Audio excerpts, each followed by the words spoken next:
back to the Phoenix Rise podcast. If you're new here, welcome to the tribe. You're in for a treat because this is the place where we talk all things spirituality, mindset, and business. Yes, and business. I know. Who knew? You can have it all. You don't have to sacrifice. You don't have to give up one world for the other.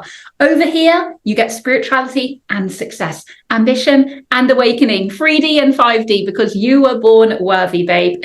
So today, I'm really excited. We've got another trailblazing woman on the podcast with me, guesting and sharing her wisdom, her knowledge. She's in my world of the Women Thrive Summit, which is the international speaking event that we're both talking at next year. So you've got some real high caliber energies coming your way through this podcast recently. And Gabrielle, I would love for you to properly introduce yourself. I don't want to do you any misjustice, so please do say hi to everyone.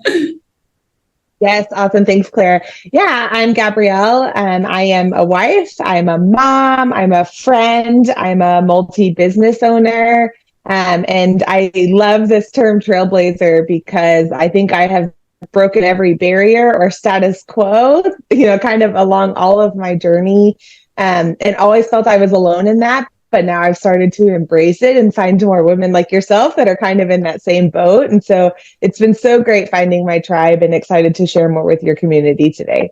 I love it. Now, me and Gabrielle, we've only recently connected. Okay, so we've been in each other's orbits, but we don't know that much about each other. So you guys listening, you're getting this in real time. Okay, so we're learning about each other.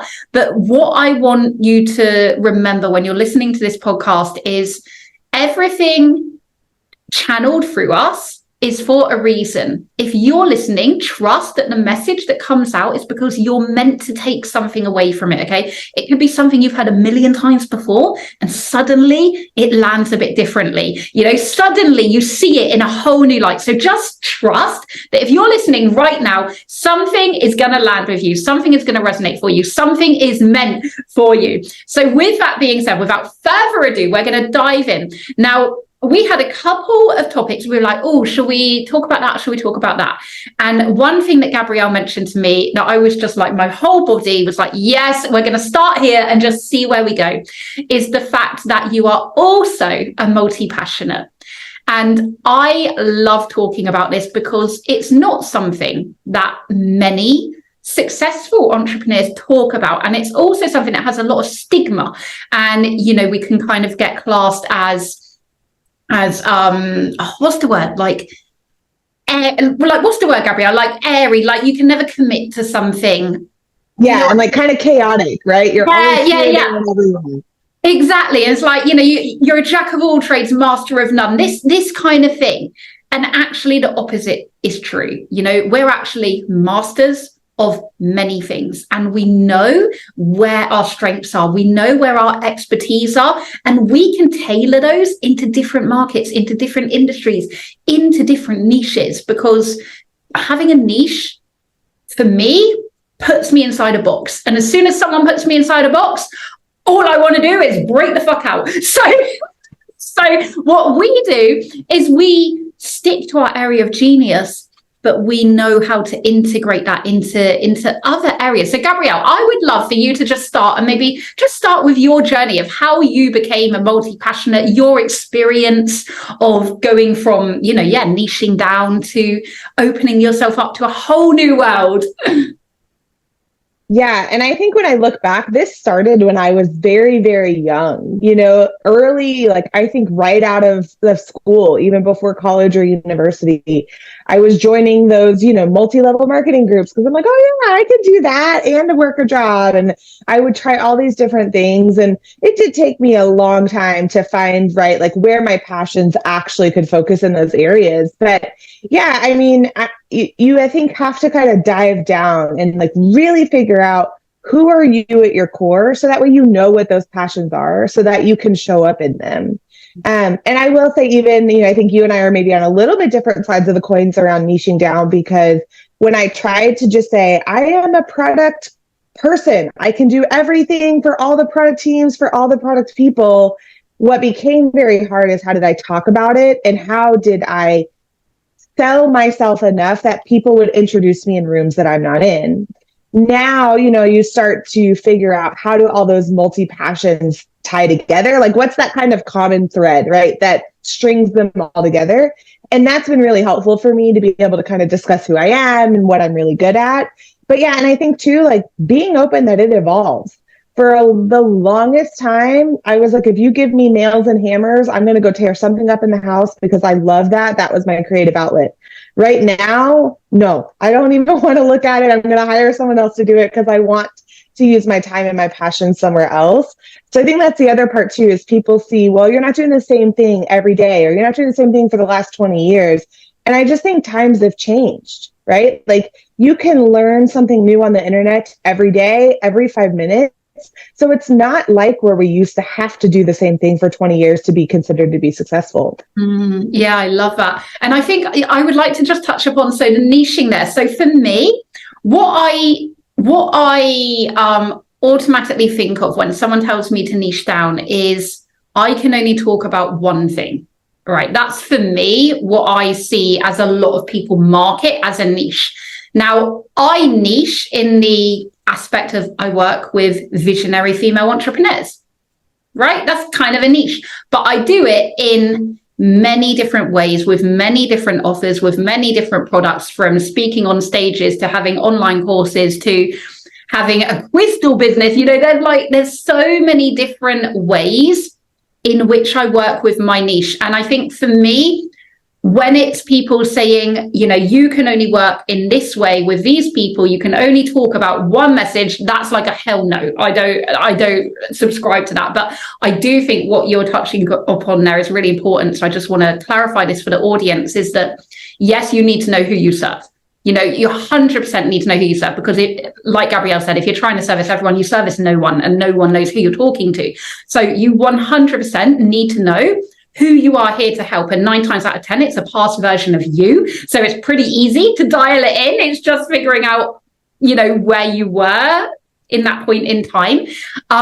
So yes, do have a target market, do have an avatar, an audience of who you're marketing to, but just know that you can serve them in many different ways, through many different businesses, through many different areas of expertise. That's kind of what I mean when I talk about like not niching down. So I just want to put that out there for anyone listening who's like, whoa, what's going on? Yeah. And I love that, right? When I look at it, I have kind of a singular target market that I work with, much like you. But if you look at my Instagram, it looks like I serve a very different market than if you go on my LinkedIn account. But it's just because some people are going to resonate with the more professional, buttoned up, right? Like pulled together person. And some people are going to resonate with the more messy real life version of me. And so it's like, that's part of it too, right? Is your target market, just because they may all fit in this box, right? They don't all hear the same thing. They don't all communicate the same way, and the same thing doesn't resonate with them. And so I love that kind of clarification there, that you should know who you're serving and who you're helping, but how you reach them is part of that multi-passionate piece of you, because you yourself are a different human being. And even as you mentioned at the intro, right? You may have heard something that we say today 100 times, but today's the day that it resonates with you because maybe we said it just in a different way that finally you caught on to. Yeah, I love that. And I love you touching upon LinkedIn and, different platforms here. And I think this is somewhere we could go with this, because I've been doing a lot of posts recently about building your authority as a thought leader away from social media, right? Because I think we get so caught in this bubble of feeling like, oh, I've got no reel, no one's viewing my reels. Like, how am I going to create an impact or income? Like, how am I ever going to achieve what I want to achieve when no one's even seeing my stuff? And we can get so caught in this bubble that we actually forget there's life outside of Instagram, there's life outside social media. And I swear to God, I did a podcast on this morning. For you listening, it might not have been released yet, depending when you're listening. But it was literally, I had that moment earlier this year when I pivoted my Instagram account and, I lost 3,000 viewers, because obviously I'm not talking about the same things. So not everyone's going to resonate. And the algorithm fucked me over because I'm changing what I'm talking about. So it didn't know what the hell I'm doing. And it was literally a shit show. And for a while, I got really deflated. I got into that mindset of like, how am I going to do this? Until I realized, Claire, you've already built 2 six-figure businesses outside of social media. Like, Yeah. you know how to do this. Like, this is not the end of the world, but we can get so caught up in that, can't we? And I would love for you to share, Gabrielle, maybe, you know, other areas that you are able to grow your brand, grow your awareness, grow your impact, your reach away from social media. Like, as a multi-passionate, how do you do it?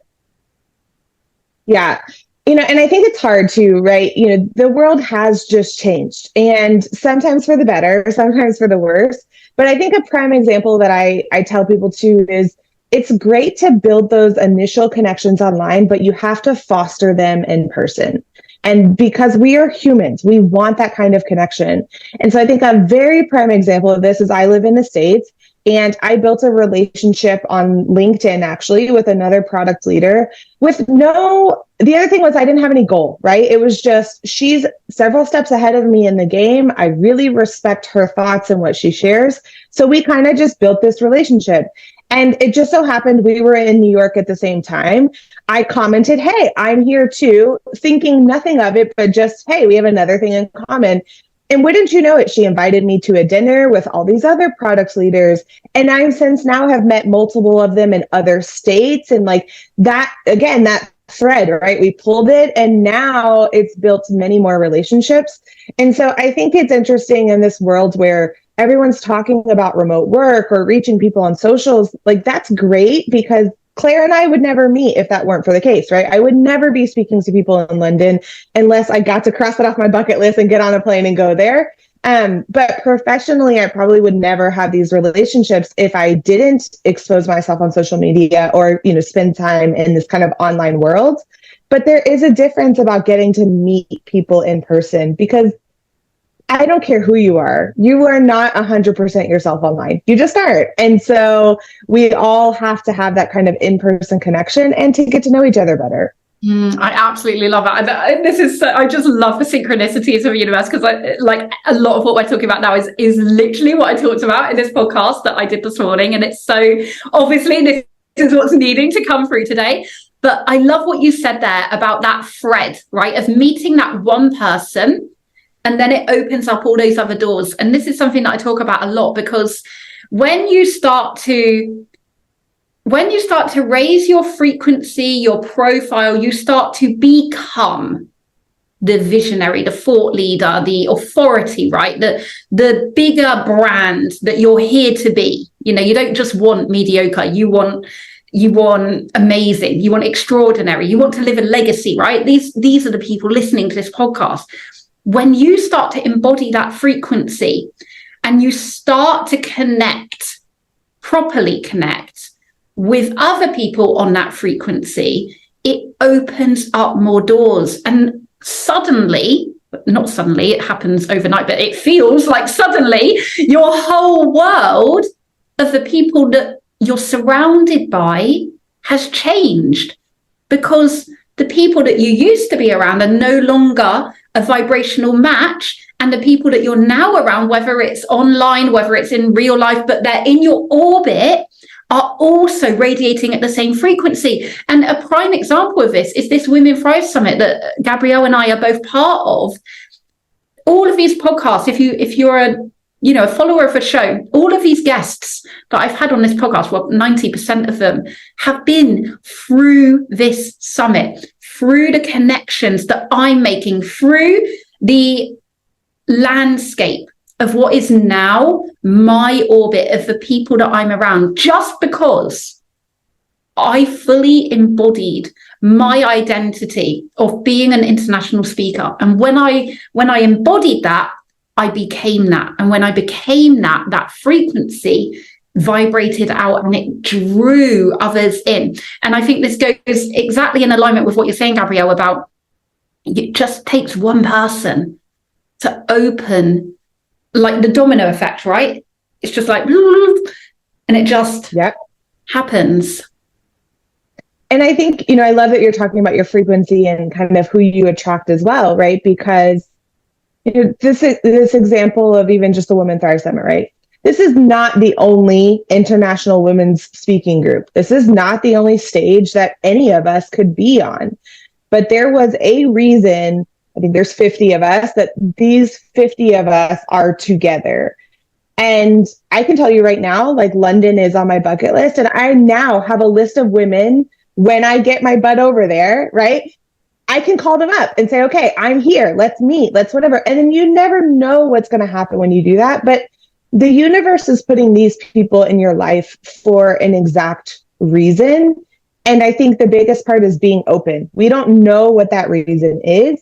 And it may not be a next year thing. Maybe 10 years from now, Claire and I are doing something that, we weren't ever thinking of. And, I know that you and Jane are talking about building this, retreat that, again, how would that have ever happened with her in Canada, you overseas, if you guys hadn't been brought together this way? And so that's the part that's incredible, is you just have this exposure, but you don't even know necessarily what that exposure is. And you just have to be open to accepting it when it happens. Yeah, I absolutely love that. And yeah, like you say, Jane, who's another speaker. So her and I are creating a retreat next year. Myself and another person, Laura, we're creating in-person events next year. So there's so many potentials when you meet the frequency.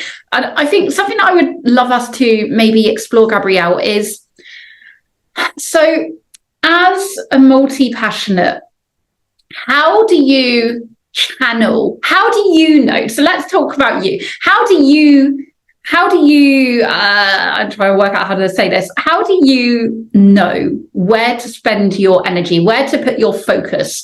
If you've got multiple interests, multiple businesses, how do you kind of structure yourself? Oof. I wish I had like the magic answer to tell everyone, like, get your pen and paper and write this formula down. But if I'm being totally honest, I follow, my heart and my passion in the moment. And I know that's kind of this like frou-frou answer, right? But I do run 2 businesses full time, and then I have all of my other kind of passions and, hobbies and board member and all those things outside of it. But specifically when it comes to my 2 businesses, I run them both full time, but I will say it's like sometimes it's 70% one, 30% the other. And it's like kind of what's happening in the moment. Yeah. If I'm going through a rebrand or a major launch or, just a major focus area in one of those businesses, then I have structured the other one so it kind of can run as long as I'm around and can check in on it. And then vice versa, right? Like if the other one is, going through a major change, or I'm feeling like, okay, something big is about to happen over here, then I spend my time there. And the other thing is like, as much as people say, multi-passionate people like us, specifically women, we're like you're saying, we're kind of airy, we're all over the place. I've got a notebook that's got everything I've ever done that I ever need to do, like I have my own kind of way that I keep track of all of that. So as much as I am all over the place, I actually do know exactly what I'm supposed to be working on and when. And for me, like that's a paper planner. I have tried 750 times to convert to digital. I mean, I work in the digital space for crying out loud, but there is something about that pen to paper for me that really, lets my brain focus where I'm supposed to. Yeah, like Facebook. And so, yeah, I think you have to kind of find that thing too. Like you can be as multi-passionate and do as many things as you want, but you do still have to have structure. You do still have to have some organization. And so I think there is a big difference. It's a great call out of like, I do 20 things or I'm part of 20 businesses, or I don't really know what the heck I am or what I'm doing. So I just have my hand in everything. And those are 2 very different personality traits, I think, and 2 very different experiences. I love that. There's so much to unpack there. And I think I would love to start with, I love your answer of like, there is no formula, there's no secret formula. Anyway, everyone's got their own way of doing it. But I love that because it's interesting, right? Because I'm a double Virgo. So I'm meant to be very organized. I'm meant to be very like, I like organization, which I do. But I don't actually like organization of myself. I like to be in the moment. I like to follow my intuition. Like you said, like if you're feeling more drawn to one thing one day, then that's where you allow yourself to go. And, you know, like you said, if you've got a big brand launch, obviously your energy is going to be there because you're going to be pumped, you're going to be excited, you're going to be lit up about it. And if you're not, why the hell are you doing it? You know, so it's like, you know, and this is what I love, and this is what I teach a lot, is as either a multi-passionate or a soulpreneur or a visionary or whatever you want to call yourself, if you're in business and you're your own boss at the end of the day, that means you get to choose the rules. You get to choose when you work, where you work, how much you work, what you work. You know, you don't have to do it all. Delegate, hire, employ, focus on your areas of genius. And I just love this, Gabrielle, because I think so many people get caught up in the structure, the masculine energy, right? I need to focus on this business this day, this business this day. Doesn't work for me, because if I'm not feeling one of those one day, maybe, you know, so as an example, at the moment, I've got this massive idea for my crystal business, right? Absolutely. We're talking like scaling above anything that I've ever done before. So like we're talking huge. But in the last couple of months, the crystal business has been on my back burner. It's just there. My daughter runs it. Haven't really been doing that much of it because it just hasn't been lighting me up. Not to say I don't love it, but my energy hasn't been focused there. And now suddenly I have this big download and I'm all over it, because this is what we get to do if you allow yourself to step out of that hamster wheel, that masculine container of feeling like I have to be all things to all people at all times, and you just allow yourself to come more in your feminine energy, more into the attraction, more into the allowance, more into the ease and the flow and the alignment. That's where the magic happens, right? Because that's when you're the most passionate, that's when you're the most lit up, and that's when your next big idea is going to come. That's when your best work is going to come. Yeah. And I think, look, if you think about any kind of large corporate company, they too cannot get out of their own way, right? They hire consultants, they hire coaches, they hire teams, they hire executives, right? And so we are not any different. It may be smaller scale, may not look the same way, but when you are in it working day to day, you cannot have those big downloads. You cannot have those big visions and those big dreams, because you're stuck on, I have to send this email, I have to make this post, I have to fix this website, you're stuck in the I have to do phase, that your brain can't just like dream and vision and whatever. And so I'm with you. When I step away, not in the sense of like laying it down, not paying any attention to it, but when I step away and say, okay, at this moment, I'm okay with the structure. I'm okay with how it runs. I'm okay with what's happening with it. And now I start to dream and I can see different things. And I'll tell you, as far as like hiring, right? So you don't have to do everything. One of the best things I ever did, and this was one of those that I had never heard of it done before. So to me, this is one of those, I'm out of the box, somebody may try to contain me, is I hired a brainstorm advisor. That's it. That's what she helps me with. And I call her when I need to, like, I have a couple of these ideas, I'm not sure how to structure them. Or a lot of times it's, I know this thing isn't running or doing what I actually, kind of envisioned or what I expected it to. Where am I stuck? Where am I looking at the wrong thing? And I'll tell you, like, my website is a prime example. I just did a major relaunch about a month ago. And guess what? Now the website's getting ready to get another overhaul, because like you were saying, when you're so passionate about it, I wrote my whole life on that website, right? And like, she let me do it. And now she's like, hey, by the way, you've got a freaking novel on that damn website and no one is going to read it. So those words are beautiful. Now we know what you're trying to convey, but now it's time to fix it, I love that. And I think, what you touched upon there is, everyone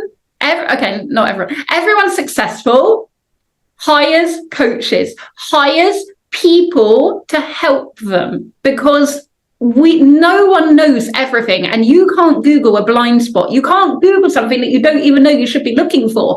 And so if you're so in it, like you're in the woods, right? And you can't see the wood. What's the saying? You can't see the wood through can't see the trees through the forest. The trees through the forest, I think. Yeah. That's what I'm not saying, because you're so close to it that it's all a blur. It's just your normal, and you can't see from an outside perspective. And I have yet to meet or to know of any successful six-figure entrepreneur plus who does not work with a coach, a consultant, an advisor, a mentor, whatever you want to call it.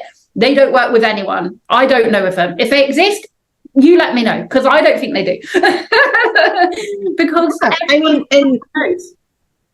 and my life changed when I decided I didn't have to be the end all be all, and I didn't have to know it all. And like, I think there's a realness to addressing, if your business isn't super successful right now, choosing to like, do I pay for another month of my website hosting, or do I hire a coach, or do I pay for another month with my, virtual assistant, or do I hire a coach? I don't want to negate that at all, because I have been there, and not too far ago. So it's still very fresh and immediate for me. But you're exactly right, Claire. And this is something that I heard a while ago about the personalities of people who give keynote speeches. And that is, their focus has to be teaching you things that you cannot Google. And I think your point there, I mean, I got shivers when you said it, is I can't Google that I'm too verbose and I write too many words on my website, because no one, Google's not going to tell me that. I need a human who's an expert in that area to sit me down and say, love you, but you're not doing great. It's a problem, right? It's like, sometimes you can Google the answer, but if you don't know you should be looking for it in the first place, it really is by the by, because you don't even know that you should be looking there. So I also think that there's an element of that. Sometimes, I could Google, for instance, all of the mindset tools that I can use to start changing my identity. But if I don't know that it's my identity that is a block to stopping me being what I want to be and where I want to get to and the dreams that I want to achieve, then I'm not going to Google that in the first place. So I think sometimes as well, there's that element of you need someone to show you your blind spot, to show you what you can't see in the first place. And I really like that. I completely resonate with, like you're saying, sometimes it's fresher for us, and sometimes we feel like actually we're not that far ahead. And I want to just clarify to everyone listening that you don't have to be at your end goal to be 100% of service to someone else, because you only have to know 10% more to be 100% of benefit. You only have to be one rung of the ladder ahead of them to be able to help them get to that next rung. So don't feel like you have to have it all down. You have to, have the 6 figures. You have to have the 7 figures. You have to have the team of 10. You have to have the global empire, whatever it is. You don't need all of that to start being of help, because you already have so much experience, so much journey, so much wealth of knowledge that you've lived through that you can help others with, no matter where you are now, right?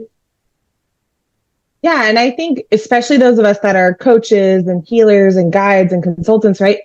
We need to be being exposed to situations that we've yet to encounter, because we probably have the expertise from other situations to pull it in and solve it.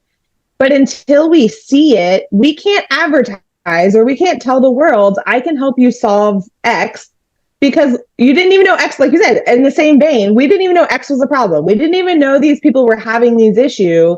But now that I've experienced it, now that I've helped someone get over it or get through it once, now I know what to do if I encounter that situation again.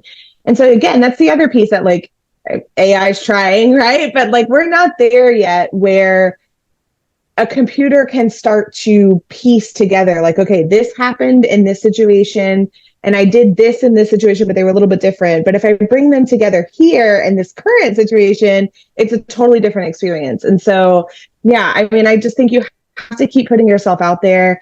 And obviously, imposter syndrome's a big thing. And I think as, like you were saying earlier, more and more people are on social media, they're not getting out in the real world. It feels more and more like that happens. I mean, I'm with you, Claire. Every time a reel doesn't do well on Instagram, I'm like, gosh, these people with just a freaking dog, they have 200,000 views, but here I am trying to actually solve someone's life and nothing. And so it is hard to still not have that.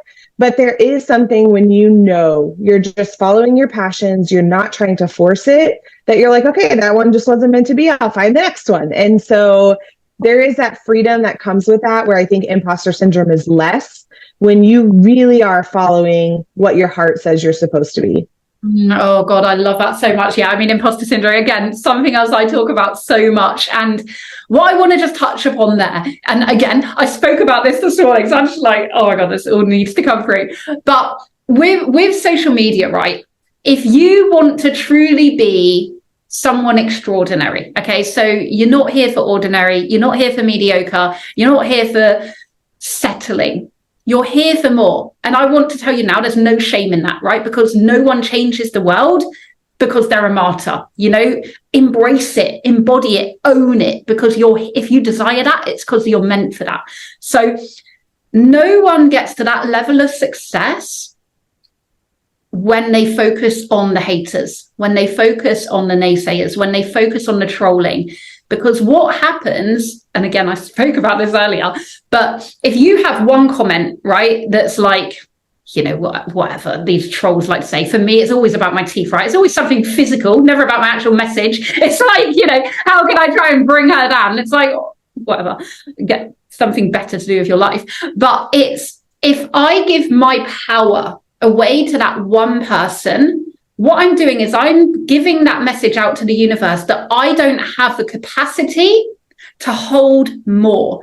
Because the more success we have, the more awareness we have on us, right? The more we're showing ourselves for the world, the more we're put on this mountain that, yeah, people can throw rocks at.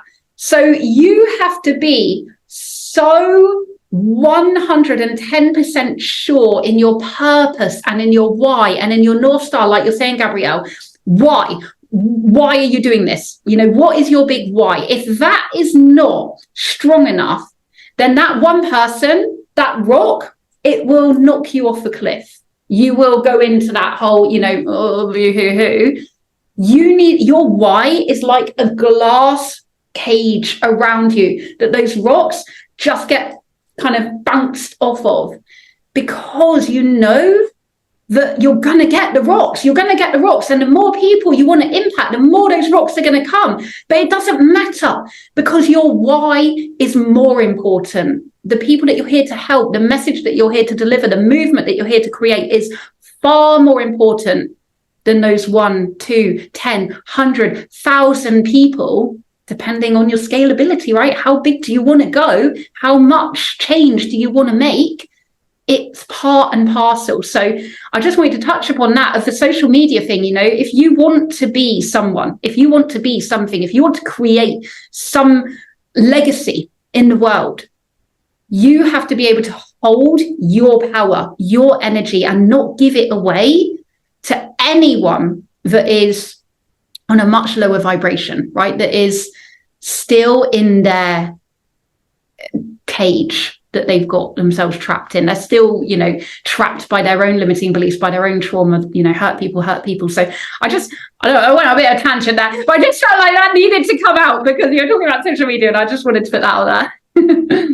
No, I love that. I mean, that statement, right? If you allow the one to bother you, then you're committing to the world you're not ready for 10 or 20, or, you're not ready to 10x anything. And, one way that I've tactically figured out for myself to kind of get around that is, if you know what they're going to talk about or know what they're potentially going to, try and, find or say, I just get ahead of it.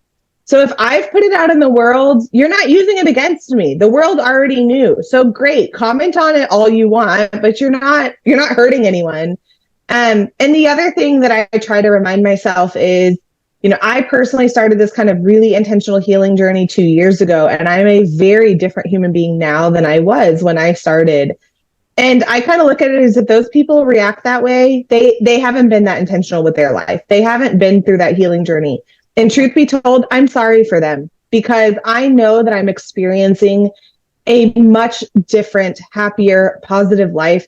And like, don't get me wrong. Last year, my youngest daughter, we spent more time in the hospital than we spent at home with her. So like, life is not perfect just because I've been down this journey, but how I perceive it, how I accept it, how I experience it is very different. And so I just feel like if Claire posting a video and her teeth are not what you expect them to look like, if that triggers you, then I can only imagine how angry you are throughout every single day of your life, because you have not put in the work to heal yourself and experience life in the way you want it to. And so honestly, I'm like, that sucks for you, because I'm living an incredible life and I'm enjoying it. So sorry for you.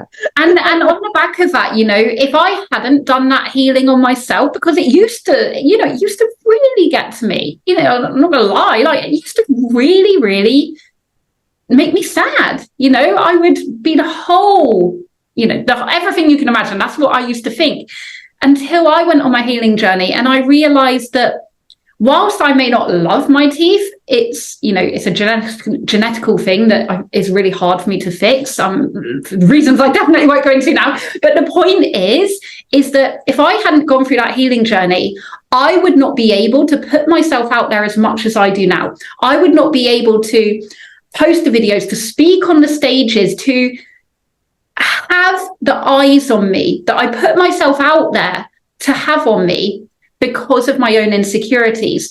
And I don't mean that in an egotistical way. I mean it in a way of, I would be doing a disservice to the people that I'm here to help because of my own insecurities.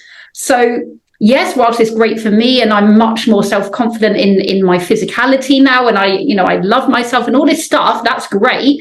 But the more important thing is I can actually do what I'm here to do without my own insecurities stopping me. And I think if you look at it that way as well, you know, you heal, yes, for you, but also for the job that you're here to do, for the people that you're here to help. Yeah. And I think most of the time, those of us who are getting targeted, if that's, you know, the word you want to use, right? The ones that people are commenting, it's because we're doing something new.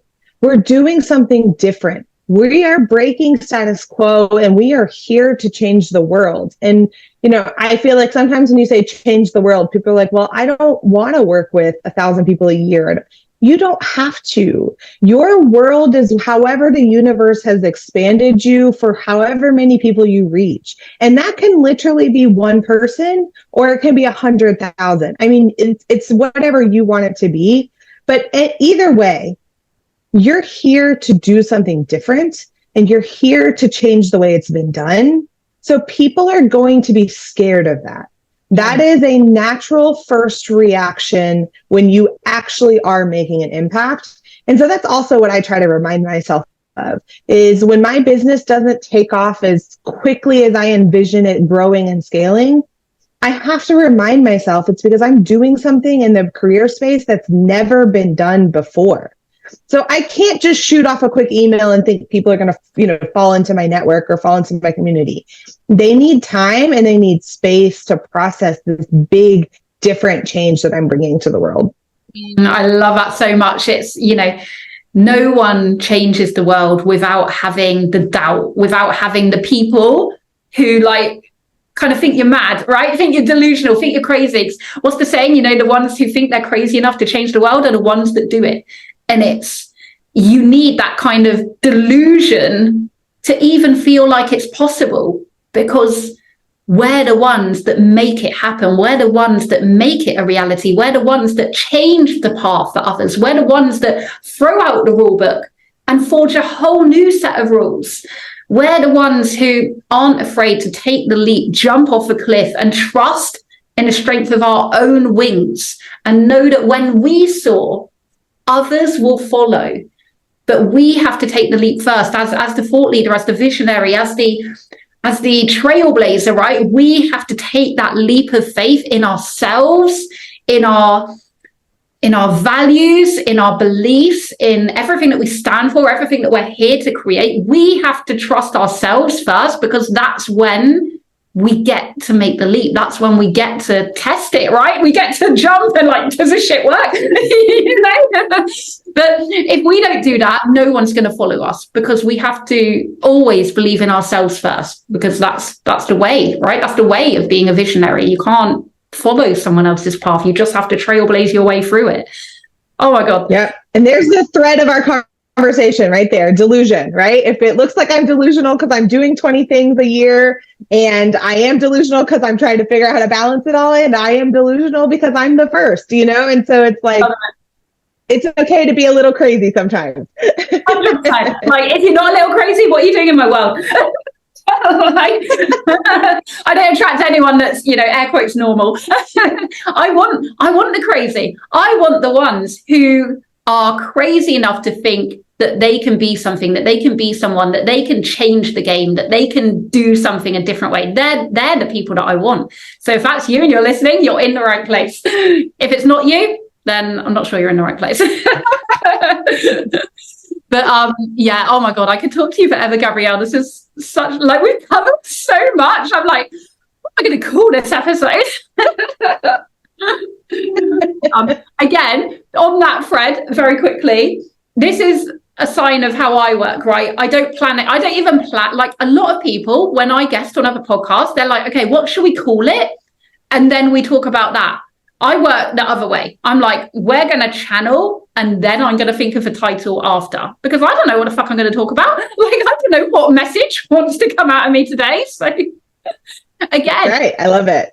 Don't feel like you have to be so structured. If it hinders, you know, I'm not saying no structure, but if it hinders your creativeness and your flow and your energy, don't do it. You don't know, you know, you're the boss. You get to decide. Right. It's all in you.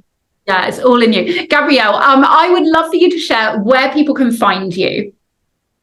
Yeah, certainly. So I'm on LinkedIn, Gabrielle Hayes. I've got a big orange picture, so you can hardly miss me. And I'm very active on LinkedIn, but also Instagram as well at highly.inquisitive. Love it. We'll put those in the show notes as well. So if you're driving or anything, don't worry. You can come back and head to the links there to get in Gabrielle's orbit. And until next time, remember to be a little bit delusional. Remember to be a little bit crazy. Remember to trust in the strength of your own wings. Oh, love it. Thank you for joining, and I will see you all next time.